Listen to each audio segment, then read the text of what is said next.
स्थिति में थोड़ा थोड़ा सुधार आया है, लेकिन मुझे लगता है अभी भी स्थिति ऐसी नहीं है कि जहां पे हिंदू सर उठा के जी सके। जो लोग मुर्शिदाबाद डिस्ट्रिक्ट से भागकर रिफ्यूजी बनकर मालदा गए हैं, वो लोग वापस लौटने की स्थिति अभी तक तैयार नहीं हुई है। बंगाल की हिंदू समझ चुके हैं कि ममता बनर्जी बंगाल को पश्चिम बांग्लादेश यानी बांग्लादेश लाइट वर्जन तैयार करने में समर्थ हो गई है। ये सारे इमाम इस फिराक में है कि कब बंगाल को इस्लामिक स्टेट घोषित किया जाए, और ममता बनर्जी उनके साथ हाडूडू खेल रही है।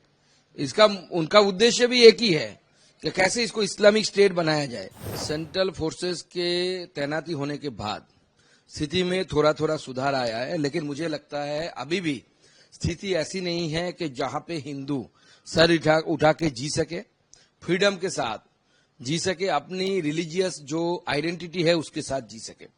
और जो लोग मुर्शिदाबाद डिस्ट्रिक्ट से भागकर रिफ्यूजी बनकर मालदा गए हैं, वो लोग वापस लौटने की स्थिति अभी तक तैयार नहीं हुई है। मैं कलकत्ता हाईकोर्ट के स्पेशल बेंच को बहुत बहुत धन्यवाद दूंगा। नहीं तो ममता बनर्जी की सरकार किस फिराक में थी, आप इसका जानकारी आप जनता को होनी चाहिए कि जब बीएसएफ उतरा, कुछ घंटा बीएसएफ रहने के बाद ही बीएसएफ के अफसर को डीएम ने फोन करके बताया था कि वी विल हैंडल इट, आपको रहने की जरूरत नहीं है। यानी बीएसएफ को उठा लो और फिर से एक बार हिंदुओं के ऊपर ऐसी अत्याचार है, इस तरीके का प्लानिंग तृणमूल कांग्रेस के प्रशासन के ऊपर तरफ से था। मैं धन्यवाद दूंगा कलकत्ता हाईकोर्ट को, स्पेशल बेंच को, जिन्होंने ये निर्णय लिया कि मुर्शिदाबाद में इस स्थिति में सेंट्रल बलों की, केंद्रीय बलों की तैनाती बहुत जरूरी है। देखिए, बंगाल की हिंदू समझ चुके हैं कि ममता बनर्जी बंगाल को पश्चिम बांग्लादेश यानी बांग्लादेश लाइट वर्जन तैयार करने में समर्थ हो गई है। अब बांग्लादेश ओरिजिनल वर्जन ना हो, इसके लिए हिंदुओं को एक साथ मिलकर लड़ना पड़ेगा और डेमोक्रेटिकली लड़ना पड़ेगा। ये बहुत जरूरी है। हम वादा करते हैं बीजेपी के क्षमता में आने के बाद, बीजेपी के पावर में आने के बाद ऐसी घटना अगर जो घटाते हैं उनको डायरेक्ट एक्सपोर्ट करने की जो जिम्मेदारी है वो बीजेपी की सरकार की होगी, बीजेपी की पुलिस की होगी। दूसरा, हम ऐसे कानून लाएंगे जिसके द्वारा मंदिर और हिंदुओं के जो घर तोड़े जाएंगे, वो जिन दंगाई तोड़ेंगे उसका प्रॉपर्टी नीलाम करके वहां से पैसा दिया जाएगा हिंदुओं को। ऐसे कानून हम लाएंगे। जो दंगा करेगा उसका प्रॉपर्टी सरकार ले लेगी और सरकार उसको नीलाम करेगी। नीलाम करके हिंदुओं के जो घर तोड़े गए हैं उस घर निर्माण का काम बीजेपी की, भाजपा की सरकार करेगी। और जिस मस्जिद से या कोई भी रिलीजियस प्लेस से अगर इंस्टिगेट किया जाता है या वहां के माइक से अनाउंस किया जाता है कि आप मैदान में उतरो, उस मस्जिद को या कोई भी रिलीजियस प्लेस को बंद कर देंगे, हम नहीं चलने देंगे।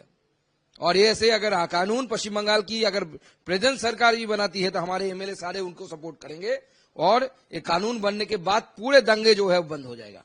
नहीं, वो तो उनके गाय है ना, दूधेल गाय, आप जानते हैं ना, मिल्किंग काउ। ममता बनर्जी ने बताया था कि वो मिल्किंग काउ है। ये सारे इमाम इस फिराक में है कि कब बंगाल को इस्लामिक स्टेट घोषित किया जाए, और ममता बनर्जी उनके साथ हाडूडू खेल रही है। इसका उनका उद्देश्य भी एक ही है कि कैसे इसको इस्लामिक स्टेट बनाया जाए। तो जाइए, बुलाए उनको लेके ही,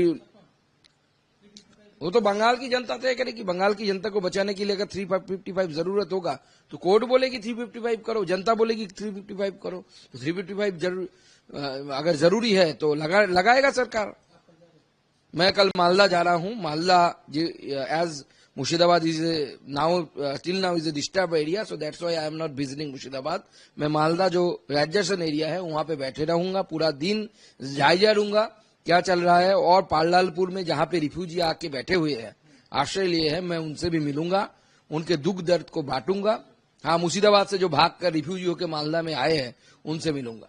देखिए, ममता बनर्जी ने वर्ल्ड रिकॉर्ड कर दिया, क्योंकि ममता बनर्जी भारत आजाद होने के बाद, पार्टीशन के बाद पहली बार बंगाल में रिलीजियस रिफ्यूजी, इससे पहले भी रिफ्यूजी ममता बनर्जी ने ही बनाया था, वो पॉलिटिकल रिफ्यूजी था, लेकिन इस बार उन्होंने रिलीजियस रिफ्यूजी, धर्मीय कारण से रिफ्यूजी बनाने का काम ममता बनर्जी ने किया। और ये रिकॉर्ड इतिहास में हमेशा लिखा रहेगा। जब इस धरती पे ना ममता बनर्जी रहेगी ना हम रहेंगे, उस समय भी जनता ममता बनर्जी पर थूकेगी, इसलिए क्योंकि इस घिन्न जघन्य काम जो ममता बनर्जी के प्रशासन द्वारा हुआ है, कहाँ ये यही ऐसे करके ही तो ये लोग डाइल्यूट करते हैं।